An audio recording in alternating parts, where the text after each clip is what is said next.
Welcome to the update. I'm Michelle Stevenson.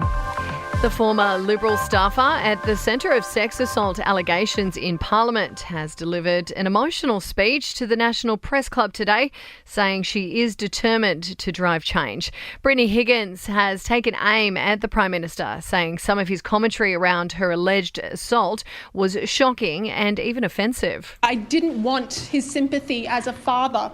I wanted him to use his power as Prime Minister. While former Australian of the Year Grace Tame has made a bombshell allegation while at that National Press Club. She says she received a threatening phone call in the months after being given the prestigious honour, demanding she wouldn't be critical of the PM. I would rather go down as a disappointment to an institution than sell out as a pandering political puppet to the corrupt forces that coercively control it. Now, an investigation has been launched into those claims. The Prime Minister's office releasing a statement saying Scott Morrison has not and would never authorise such actions. He also says Ms Tame should be free to speak her mind. Labor says they'll be supporting the federal government's religious discrimination bill, but they will be seeking changes. Now, the proposed legislation protects people of faith and won't discriminate against gay people, but schools would be able to expel transgender kids.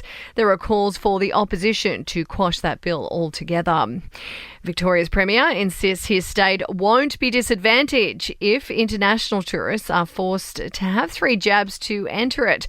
The federal government has indicated overseas travellers will only need to be double vaxxed to come to Australia. Now, unions are warning more bank branch closures are on the way, with Westpac shutting down 15 branches across Australia by next month.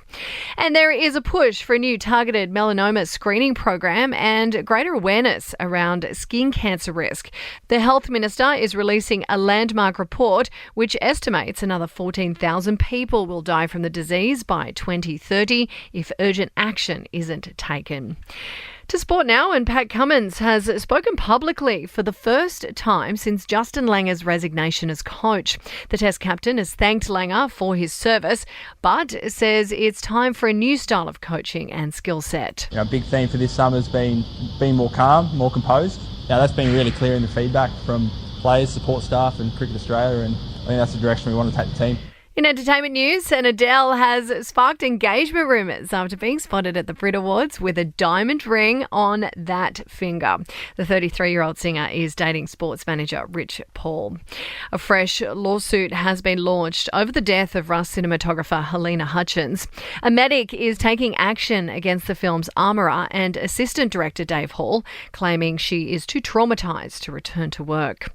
And Nicole Kidman says she's deeply appreciative after receiving her 4th Oscars nomination, the Aussie star describing her portrayal of Lucille Ball as the hardest role she's ever done.